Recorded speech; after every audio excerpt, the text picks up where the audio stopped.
And it's all nice and stuff, and then you go, or like you go from like Hoot County to the pond, and it's like literally completely different weather. It is like a different season. It's scary. It doesn't this island is immediately scary. like.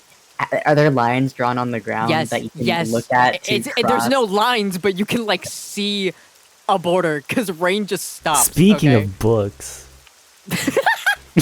Sorry, yeah, no, please. What about books? It's a big book. Yeah, that's a big ass book. That was, yeah. Someone must have written a really long story in there. Is it like a collection? It is a collection. Let's read some Halloweeny, spooky, autumn Leaf Island stories.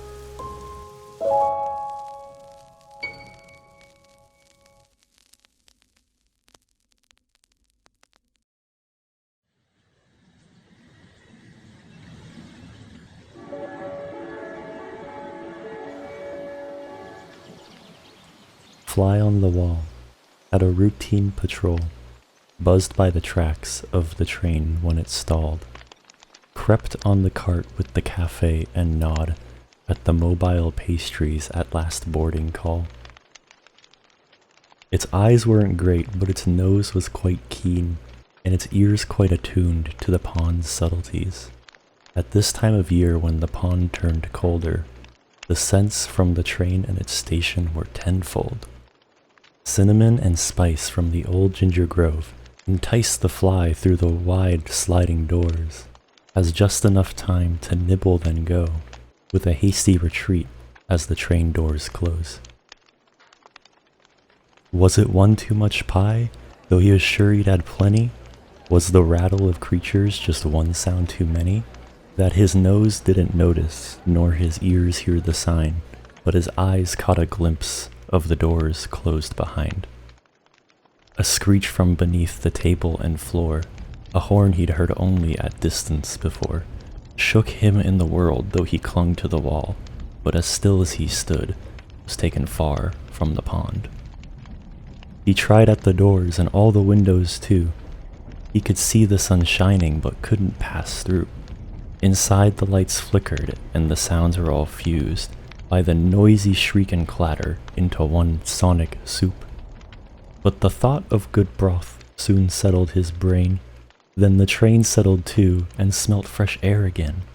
He flew out the door, a new scent on the breeze, an aroma of ginger on the ginger grove trees.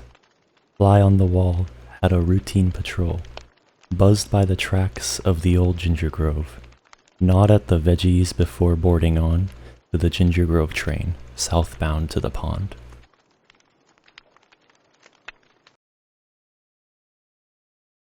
That one really was a poetry. That was a poetry.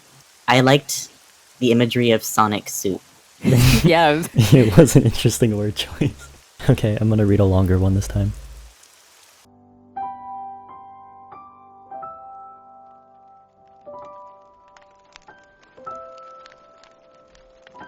The eternal autumn chill that creeps down from the mountains into the valley brings with it not just the cool breeze or the damp smell of leaves, but the stories it's been told on its past journeys. Some fair, some tragic, some about small children jumping into large piles of leaves, others about battles long ago that were lost to time. All different, but in their own right, beautiful, sharing with us the different forms of beauty and tragedy that life has to give us.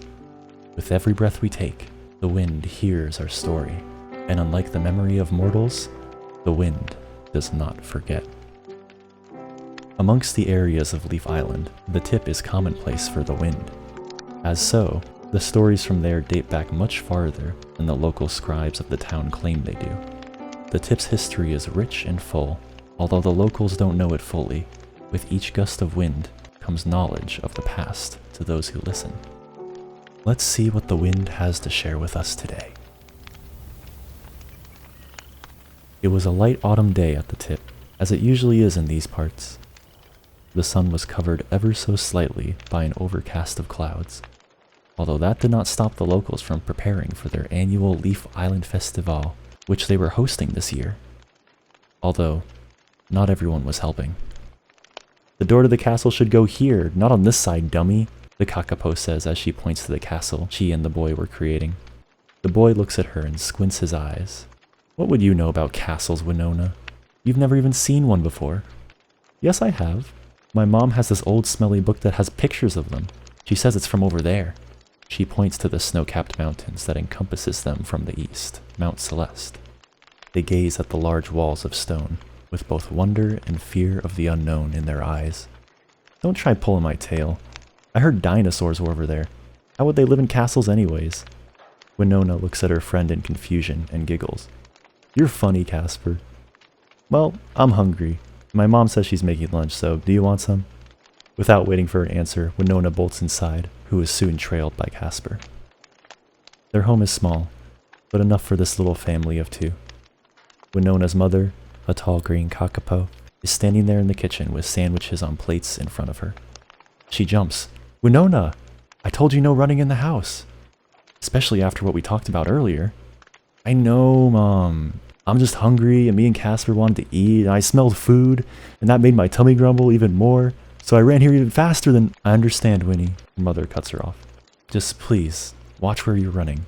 We can't afford another vase to break. She hands the two a nut and a berry sandwich, and watches as they scarf it down in seconds, leaving a few varied nuts on the oak floor, and berry juice smeared on their lips. Her mom then claps her hands. Alright, you two? Go clean up and I will have a very special job for you to do for me. Winona and Casper match each other's widened eyes. Sparks of excitement could be felt in the room as they raced into the bathroom to be the first to be clean. They knew what she was going to ask them, and to them, it already meant the world, especially to Winona. Frantically pushing each other out of the way while thumping back into the kitchen, they find her mother with her back turned to them, already busy working on her next project. You two already know what I'm going to ask you, don't you? She says with an unseen smile. Leaf gathering! The two exclaim together, throwing their arms in the air. Her mother turns around with a small woven basket in her hand. She offers it to the two children who hastily reach out for it, but is quickly won by Casper. Now, you two, don't go breaking the basket before you even go out to gather anything for me, she chuckled, shaking her head. I need you two to grab me some sort of pine needles and maple leaves this time around. I think that'll really give us the edge to win it all. Her eyes shift to the wall behind them, looking at a second place plaque from last year's Leaf Island Festival. She shakes her head. It'll be different this time. Better. The two children, no longer listening, stand there jittering in excitement. Mom, we'll grab you the bestest leaves ever. We can win this time. Casper nods in agreement. We can do it, Miss Hurd. I believe in us. The two children quickly turn to run outside.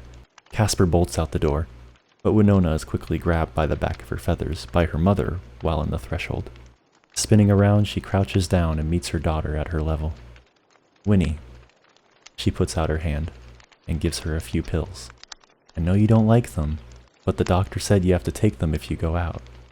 Winona stands there silently, her eyes dimming slightly for a brief moment, being brought back down to reality. But Mom, we'll only be like right over there. She points down the road to the house at the tree line of the town. Do I have to? Yes, sweetie. I know you don't like them, but until you get better, you need to take them for your safety, okay? Her mother's words were not the ones she wanted to hear, but she made them honey-like and warm enough to be able to handle.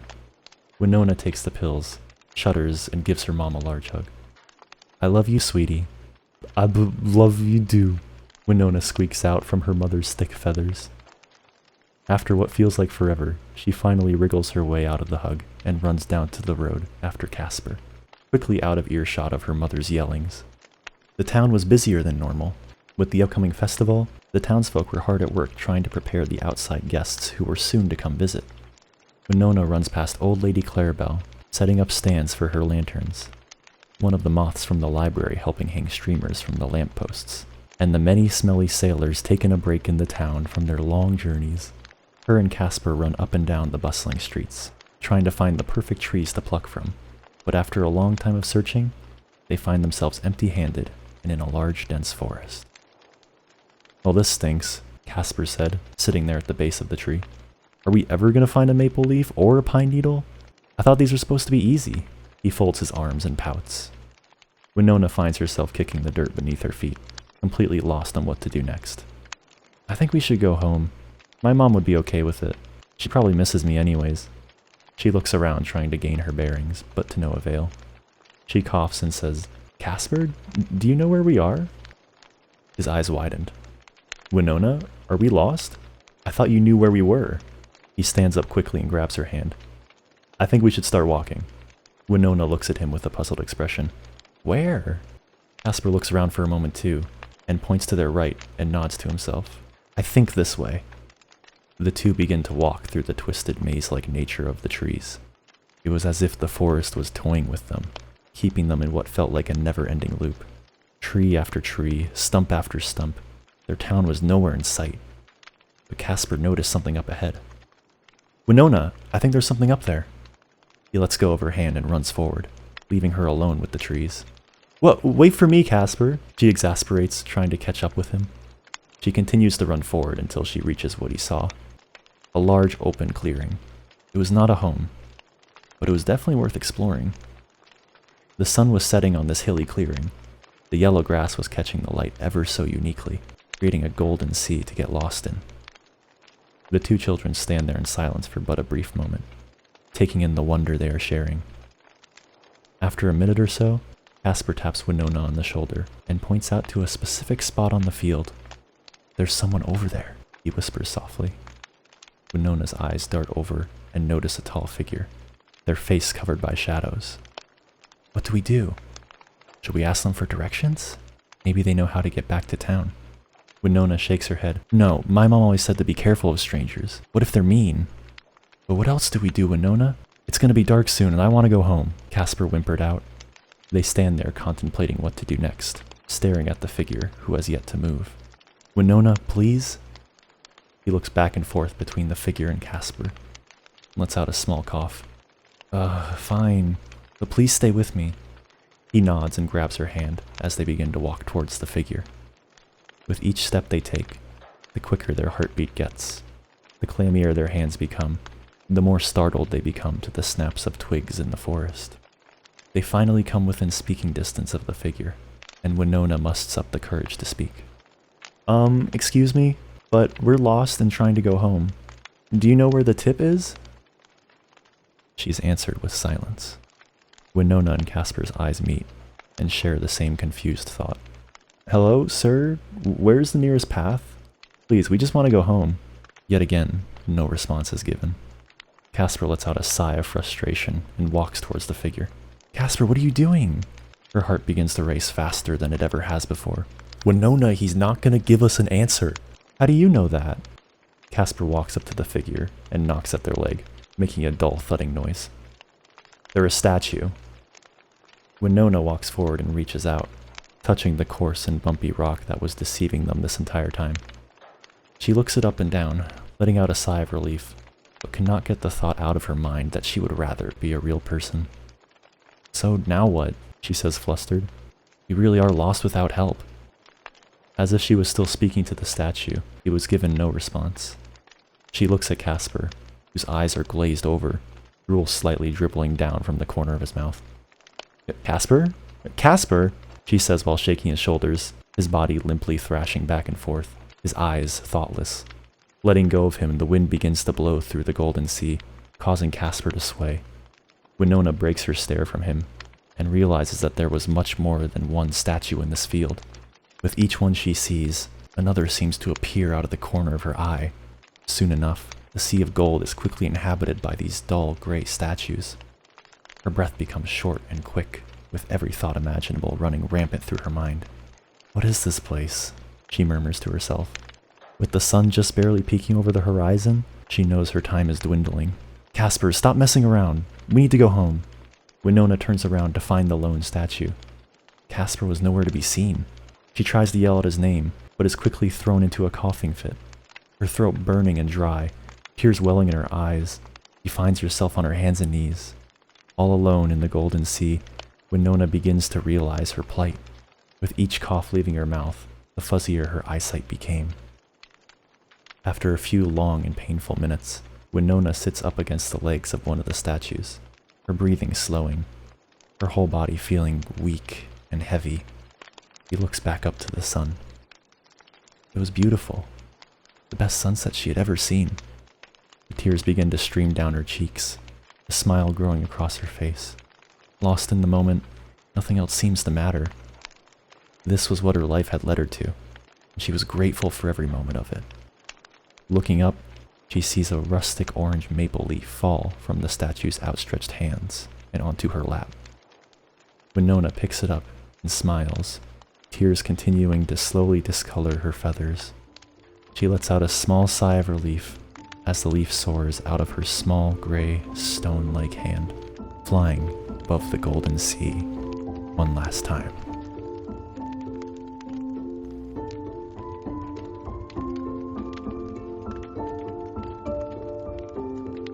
This is one of the thousands of stories that the wind can share, and there are even more stories for them to learn. So next time you feel a slight breeze, just know your story, your life, will never be forgotten.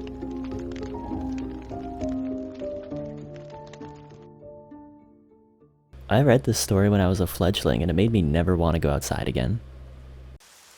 What are the names of the Wiggles? Greg, Jeff, Murray, and Anthony. Wait, were you guys even listening? You would know that. Shut the fuck. I would. Yeah.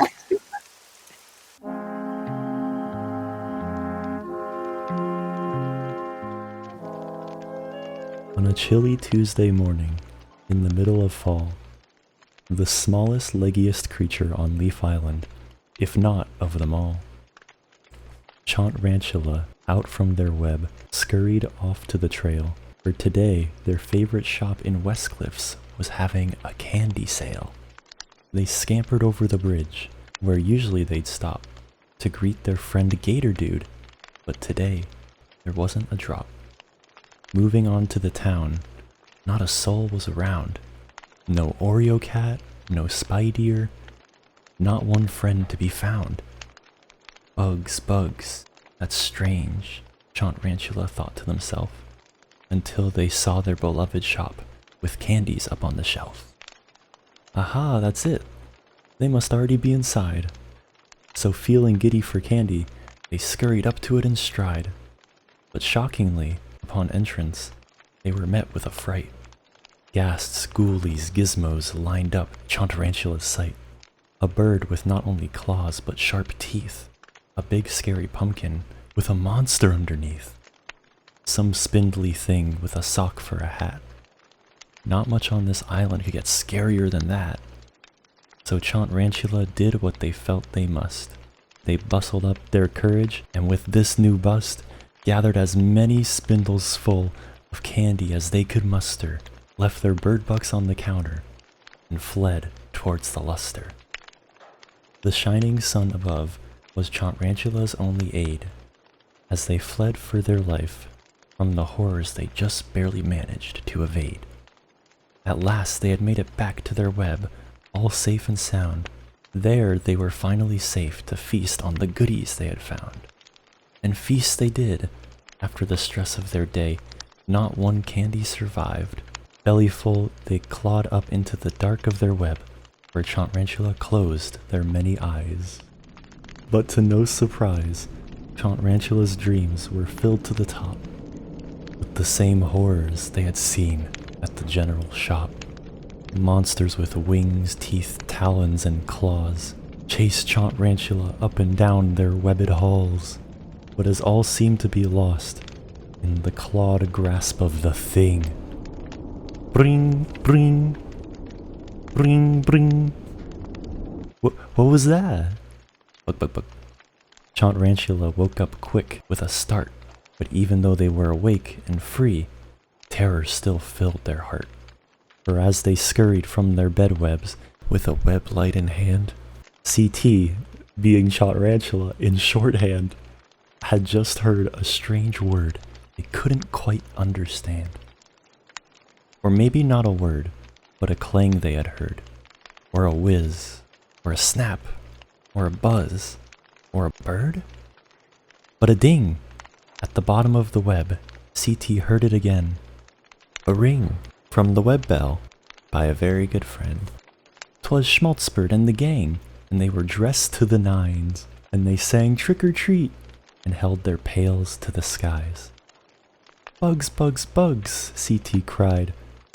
How could they have forgotten? It was Halloween night. Oh, no wonder this morning was rotten. Bugs, bugs, bugs, CT solemnly shared with their friends. The bad news, there was not one single candy left in their webs. That's okay, said the vamp bird, laying their pail to the ground, as they all joked, and they laughed, and they gathered around. All the candy on Leaf Island couldn't match the delight of sharing laughs with your best friends on Halloween night.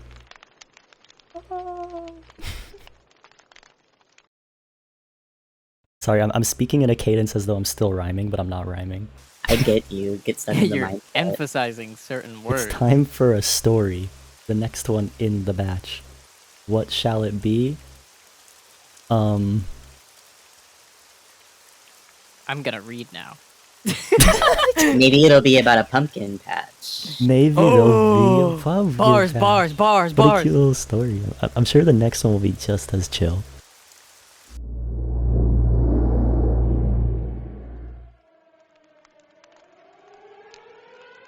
The sirens blare across the island, red streaks of the alarm lights flashing across the sky, painting the clouds a red hue. A speaker crackles to life, echoing from the tip right down to the west cliffs. The unmistakable voice of President Sammy breaking through the static as the siren's wail dies down briefly. May I have your attention, please? Ahem. May I please have your attention?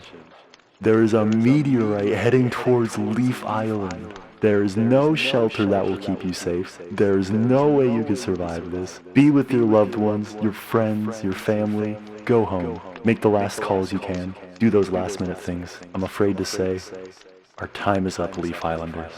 The meteorite will hit in approximately 3 hours. I'm sorry.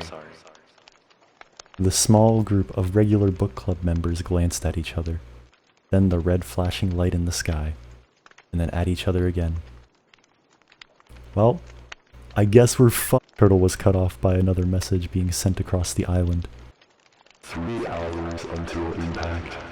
This voice, more robotic than that of President Sammy's, it didn't have a signature calming aura. I don't know who Sammy is, but Sammy guys. I bet he's feeling real bashful right about now. that would give some semblance of comfort in this current state of distress the island was facing. Well, the current and last. Do you think it's actually real? I mean, that one scary holiday with the skeletons and the ghost is coming up. Maybe Mr. President is pulling a prank on us. The hopeful tone in Tux's voice juxtaposed the way they worried the book they were holding. The pages flicking back and forth without any actual rhyme or reason. There was no reading that was happening anytime soon. Eyes flicked around the room. The siren blared again. Some of the book club members were staring out the window, whilst down at their laps. It was an expected reaction. How could any of them take that announcement as a prank? Their president sounded worried. He wasn't joking. Come on, of course it's real. Didn't you hear his voice? He sounded scared out of his mind. He wouldn't do this as a prank. He isn't the type of guy to do that. We're in trouble, big trouble, Fizzy huffed out. Their wings tensed as they dropped their head to their hands. This was not good. This was not good at all. The silence fell over them again. The only thing to be heard was the sound of distant chattering of other Leaf Island inhabitants. Schmaltz spoke up, trying to bring some semblance of relief to his friends. The tension and worry in the air was thicker than the book they were all reading. Come on, guys, how about we go get some fresh air? We can grab an ice cream and stretch our legs a bit. Let's go. His wings flapped twice as he brought himself to his feet, wearing a less than convincing smile. as he looked towards the others from under the brim of his signature hat. Tux looked over, their ears drooping down and eyes slightly glazed. They didn't dare to say anything in fear of their voice breaking. The opposite of butterflies in your belly was precisely what was happening to them right now. "Yeah, that's a good idea," Oreo started. "Come on, guys, we might as well, right?" She put her book down on the desk, making sure to mark her place where she had closed it though, of course. There was a possibility that the book would survive at least. The people of the future would need to know where this mysterious reader had gotten up to in The Wild and Wicked Stories of Grimby Watts. Slowly, they all began to follow suit, getting up and leaving their books on the shelf, dedicated for the book club members. Schmaltz went ahead and held the door open for everyone. First it was Oreo, then Fizzy, then Tux, and Turtle right at the back. Well, it would technically be Schmaltz at the very back since they were holding the door open. The group bunched together, with the jarring sound of the wailing siren going back and forth throughout the island. It gave the already dark night sky an even darker feel. The red light of the alarm blinking as it flashed round and around. The landscape was like something out of a horror movie. This reminds me of Siren Head or something. Do you guys see what I'm seeing? The ominous wee of the speakers, and then the light, it's straight up a copy of a horror game. Turtle looked over to the main central part of the island, just about catching a glimpse of the harbor as the lights swung around. The group mumbled in a sort of half-hearted agreement, none of them really in the mood to compare their imminent demise to a horror game. Like, all we need now is a tall, freaky, lanky creature. She tried to imitate this tall, freaky, lanky creature with her hands, contorting them to be as spindly as she could. To pop out of the pond or something, and kill us all for disturbing its nap. This earned a sharp nudge from Fizzy, rightfully so. "Shut up, for the love of God, please, shut up." Her hands were pressed together. "We are all about to die, all of us. Like, gone, finished. And you're comparing it to Siren Head?" An exasperated sputter left her mouth, along with an involuntary shake of the head. "Damn, just trying to make conversation. Didn't know I had such a tough crowd." They fell into silence after that. 2 hours until impact. They walked for a while, and eventually found Smoths. They had been sleeping when the announcement went off, and only caught the last half of it, and then had thought it was a dream. A meteorite? 3 hours? Death schmeth. It happens eventually. What's all the panic about? So I was laying there, right? Warm as anything, pressed up against my lamp, and I hear this crackling, sort of like popping candy, you know? And I hop out into self-defense mode. Karate form, taking over my body like some sort of reflex.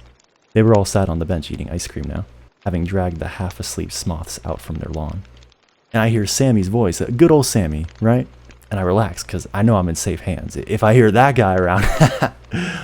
Anyways, right, so I eventually get comfortable again, and just nod off, sort of half hearing the thing about a sorry... No idea. But after that, I tried to sleep. That stupid alarm wouldn't shut up, so I came out here to try and make it shut up. But then I found you guys, and here I am. The rest of the group sat in silence, eating their ice cream as they listened to Smoths talk. It was quite entertaining, their eyes all like saucers as the ice cream did wonders to chase away the brewing fear and anxiety. Cool. Tux nodded, moving on to their second little tub. They couldn't decide on what flavor to get, so they got both. Strawberry and pistachio. So you don't actually know what's going on. Smoths shook their head, finally starting to clean up the mess of the caramel, aka Jimmy, flavored ice cream that was dripping down their arm. Not a clue. You guys seem shaken up though. Must be bad, huh? Oreo nodded. Oh, it's pretty bad, I'd say. We're all about to die in like, she checked her watch. An hour and 40 minutes. Her nose twitched a bit, eyes not leaving her hands as she wiped a bit of ice cream. Oh. Yeah, oh. The silence returned once again. It was always lurking nearby, ready to seize its moment. Have you guys ever dove off the West Cliffs? I feel like we should do that. I usually go and have fun down there during the summer, but I guess now is the last chance we have. Turtle stood up, crumpling her vanilla-stained tissue in one hand. So I propose we go cannonball into the cold depths of the night. Anyone else on board? Or will I have to walk all that way on my own? 1 hour until impact. So here they were, all stood side by side. One creature of the water, and the others, Well, not. Would now be a good time to say I can't swim? A very quiet Schmaltz spoke up. Me neither. That was Tux. I can sort of float. Busy. Wait, we all have to jump? Schmaltz. I'm not actually allowed to go swim after eating. And that was Oreo. Turtle turned around and looked at them all in disbelief. They had been living on this island their entire lives, and none of them could swim? What? Guys, there's no way I'm the only one here that can swim. Guys, please. She was more surprised than anything, mouth slightly agape, almost in denial. Okay, well, how about we all hold hands and jump together? Anyone that doesn't actually want to jump can just meet down at the beach. How's that sound? Turtle pointed out finger guns. It's not something she would normally do, but, well, these were her final moments. Why not try something new?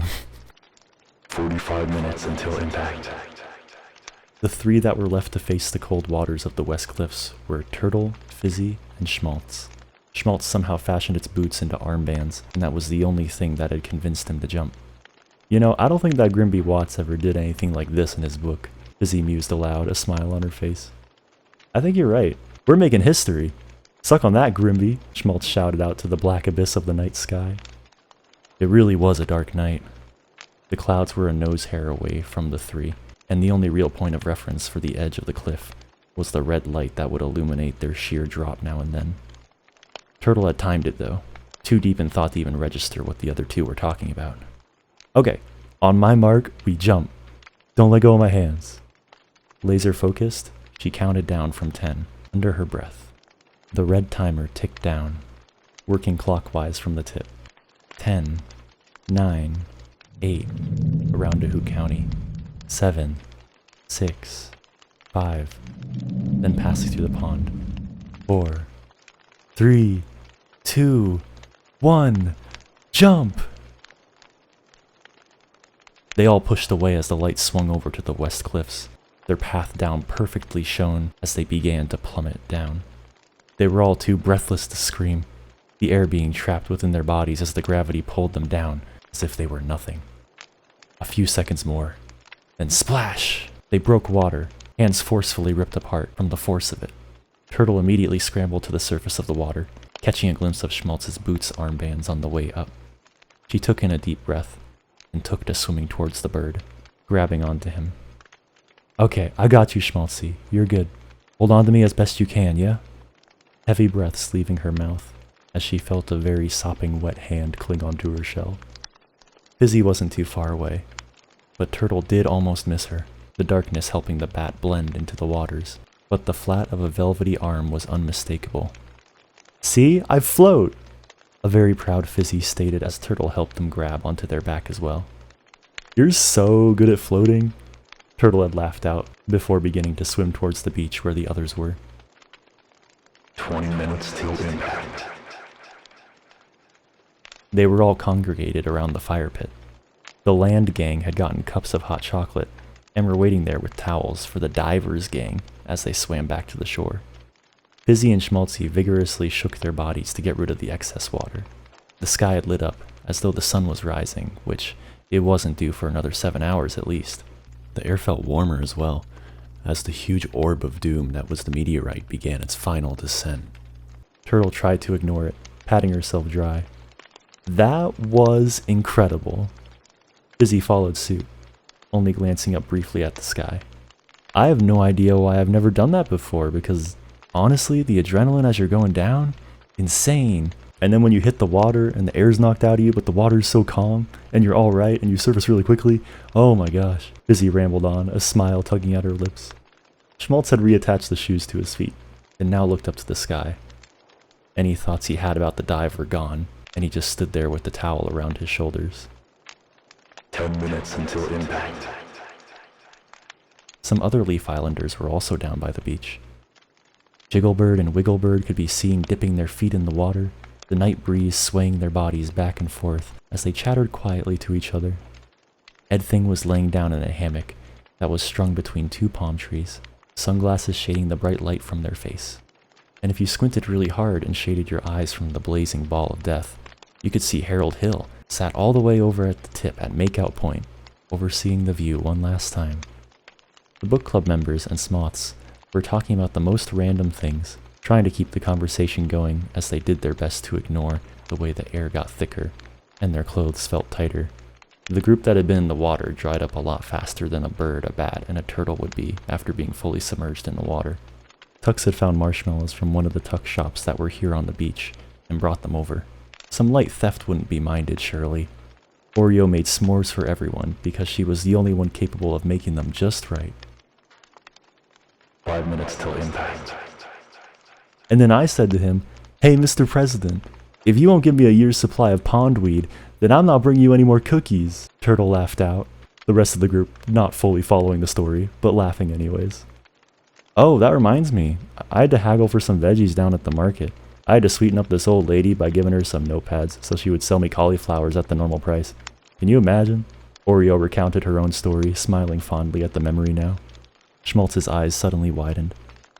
"This isn't the old lady that's always wearing that same brown cardigan every day, is it?" "Yes! Oh my god, have you been scammed by her too?" "I have!" His beak dropping down in shock. "She's been scamming us all!"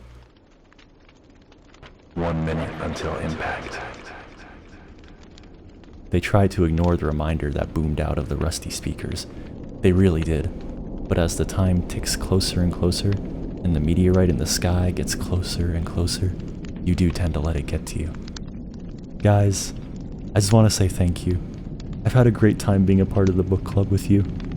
It's always been a highlight of my week when we get together. Tuck smiled, looking down at the sand that was all around their hooves.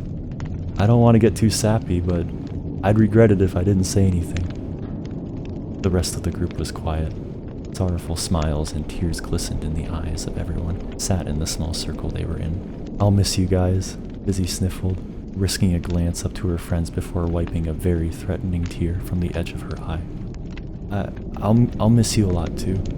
Turtle managed to barely get out before a set of tears fell down her face. The others hummed and nodded, those who were already crying receiving hugs from others. They knew they were going to miss each other. They were going to miss this.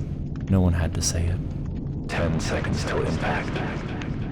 Snot dripped down from noses and tears streamed down faces, the hopelessness and fear pooling deep in their stomachs as they held onto each other's hands. 5 seconds till impact. They all glanced at each other, wordlessly saying their final goodbyes. 4 seconds till impact. Some forced out a smile. This isn't the worst way to go out after all. 3 seconds. Hands squeezed tighter. 2 seconds till impact. Eyes squeezed shut. 1. They all breathed their final breaths as it happened. Some didn't even realize they had clamped their lungs shut. The ball of fire hit. One swift impact. One swift end.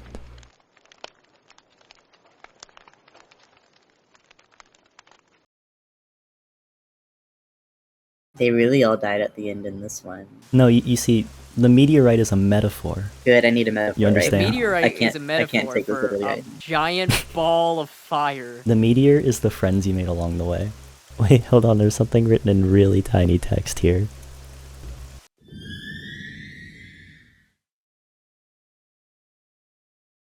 Shack of There becomes the looming tower of Sauron on the Leaf Island world, made up of a colony of ants. Lore. It must have been submitted by an ant because that story was Was that- short. Hey, whoa. Colony of Ants, pretty cool one. I'll give it an 8 out of 10. I'll give it like a 7.5. I'll give it a high five if I see it in person. Anyways, one more story! Oh my gosh, it's a comic. Wow. Yo, they got comics in this book? It's Halloween Day on Leaf Island, and every creature is getting ready to celebrate the night. Each region is decorated accordingly with spiderwebs, skeletons, jack-o'-lanterns, and more. Especially the tip, the northernmost region of Leaf Island, which seems to have almost been designed for the holiday. With hilly terrain, shadowy corners, tall trees which brandish a beautiful array of oranges and yellows, and not to mention the odd feeling of mystique that permeates through the air, sticking to your skin. Located on the outskirts of the tip is a swath of yellowing grass, known as the stepping stones, due to the concentrated number of lifelike statues in the area. As the gator continues to stare at his reflection, he adjusts the short blonde wig atop his head. Hey guys, are you sure my wig looks okay? It isn't too small, is it? Behind him, leaning against the base of another statue, is Owl Creature. Yes, it looks great, Stargator, don't worry about it. Right, Oreo Cat?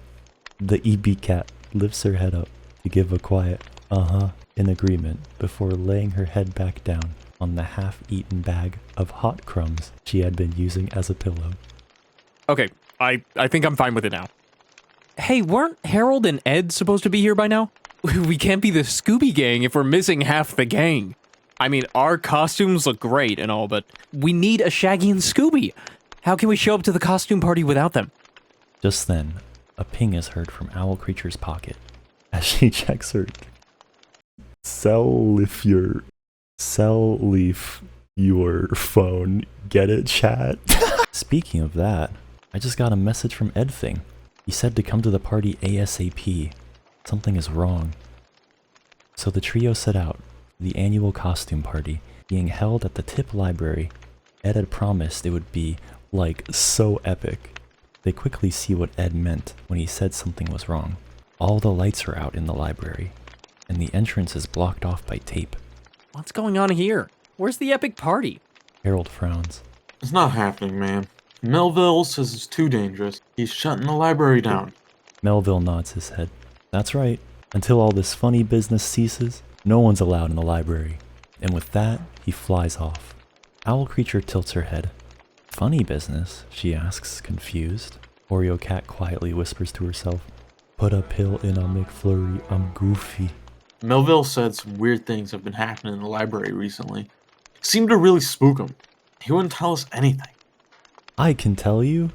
It's Dewey, Melville's apprentice. Still chewing on his sandwich, Ed Thing turns his head to Dewey. Okay, well, where to start? So a few days ago, the lights started flickering a lot. Eventually, they just shut off completely. Then, we started to hear those weird noises. They sounded like rustling paper and scurrying feet. But there was no one else in the library besides Melville and I. It didn't make sense. We were really freaked out, but we wanted to work through it. Last night, everything got worse. We started hearing this odd screaming, and then I swear the books started to fly off the shelves, and some were floating. There was no way we were staying now. As we started to flee, big ghosts started to chase us. We barely made it out. Wow! A haunted library! Thank goodness the party was canceled. I don't know, gang. Something seems fishy here. Is it my trout? Oreo replied. No, it's not that. I mean, I think something else is going on in that library. We have a mystery on our hands. Come on, guys. Let's save this party. Yeah, Sure. let's do it. I don't know. I like the party, but what if there really is a ghost? I'm with him. All right, we're doing this. Okay, gang, let's split up. Stargator is casually walking along the side of the library. Oh, this is awesome. A real mystery. Okay, now where is this breaker? Come on. Pep. Here we go. As Star flips open the breaker box, he becomes confused. Everything looks in order. What could be wrong? Star looks a bit closer and realizes what happened. The wires. They look like they've been cut. I'd better go tell the gang in Melville. I bet he can replace them. Inside the library, Owl and Oreo walk towards the back, where the bookshelves are, carefully avoiding fallen books so they don't trip. See anything, Oreo? I don't think so. Wait, what's this? It's dusty, but it looks like there's a pattern in the dust. What's this weird pattern? Owl steps closer to examine it. As she steps forward, she steps on something which makes a crumpling noise. Huh? Is this a crumpled ball made out of paper? Wait, no. It's not just paper. It looks like the pages from a book. She shines her flashlight around the floor, noticing a few more of these crumpled balls. I bet these are what made those rustling sounds. This is so weird. Okay, Oreo Cat, let's tell Star what we found. At the opposite end of the library, Ed and Harold were hesitantly looking around for any clues. Man, I can't believe we got ghost duty. This sucks. Ed stretches his arm up and grabs onto Harold's free hand. Yeah, it does suck. But at least we're together. Harold blushes. Just then, a loud screaming breaks them apart. Ah! A large ghost appears from the corner. What the heck is that? Who cares? Run! Ed says as they both make for the exit. Edthing starts to fall behind. Without thinking, Harold quickly picks up Edthing and carries him like a football under his arm. In the hustle, all 5 friends crash into each other, forming a ball of flailing limbs until crashing through an open door, slamming into a wall, causing the door to close and sending the creatures sprawled out on the floor. Ow! Harold bolts up, sending Edthing flying off him. Is it here? Are we safe? Ugh, what thing? What are you talking about? The ghost! We saw it! Star flips himself upright. You did? What was it like? So Harold and Ed describe what happened, how the scary ghost had chased them, making those scary screams. Owl and Oreo also share everything they found. Stargator thinks for a moment, then addresses the group. You guys, I think I know what's going on here. You do? Yes, but to prove it, we're going to need to capture that ghost. Star exclaims with a determined look on his face. Oh no, we're not going back out there. Star pleads with them. But you have to. You two are the most important part of the plan. If you do it, I'll give you all my Halloween candy. Harold gulps. I guess we can do it, right, Ed? Ed shakily nods his head. A short time later, the plan is laid out, and everyone is in their places. Star peeks his head out from the table. Ed, psst. Hey, it's your time. Go.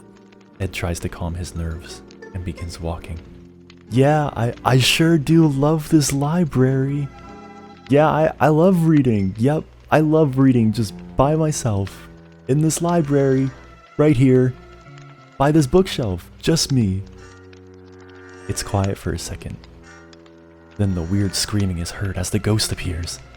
Wah! Ed begins to shake as he looks at the fast approaching ghost. Star looks to Harold. Not yet. Not yet. The ghost is almost at Ed. Star jumps up and shouts out, No! Just before the ghost gets to Ed, Harold listens to his cue and rushes the ghost, tackling it so it can't move. Owl lets out a gasp. So it wasn't a real ghost. You were right, Star. Star waddles closer to the ghost. I knew it! You see, once I heard all the clues, it all came together. The wires that I found weren't cut. They were bit. And the papers and patterns and the dust that you guys found, well, those patterns were tracks. And the scattered and torn paper only makes sense with one conclusion. Ants. Ants? Yeah, I'm surprised as well. Star nods his head. That's right. Ants. It's well known that ants love to munch on paper and books here. But their snack time is always interrupted by Melville. So what do they do about that? They hatch a plan to get the library to themselves. If everyone thinks that the library's haunted, no one will stop them from eating all the paper that they want. Wow. So wait, who is this then? There's only one creature it could be. Star rips the head off of the ghost's disguise. Everyone gasps. Grant! Owl creature pulls out a gun. Grant looks up at all of them. That's right. And I would have gotten away with it too if it weren't for you meddling creatures. And so the gang promptly shows Melville and Dewey what they found, resulting in Grant getting a stern lecture by Melville, while Dewey and the gang hurriedly threw up the original party decorations. It's just starting to get dark. There's still time for a party after all. And the 5 friends seem to have a pretty good chance at getting first in the costume contest.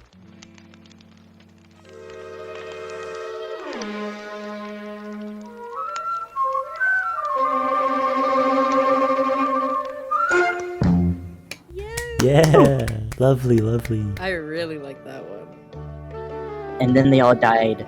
And then the tip exploded. Wishing you all a happy Halloween, a merry Flannelsgiving, happy Hilly Days, or whatever holiday it is by the time this video is finished.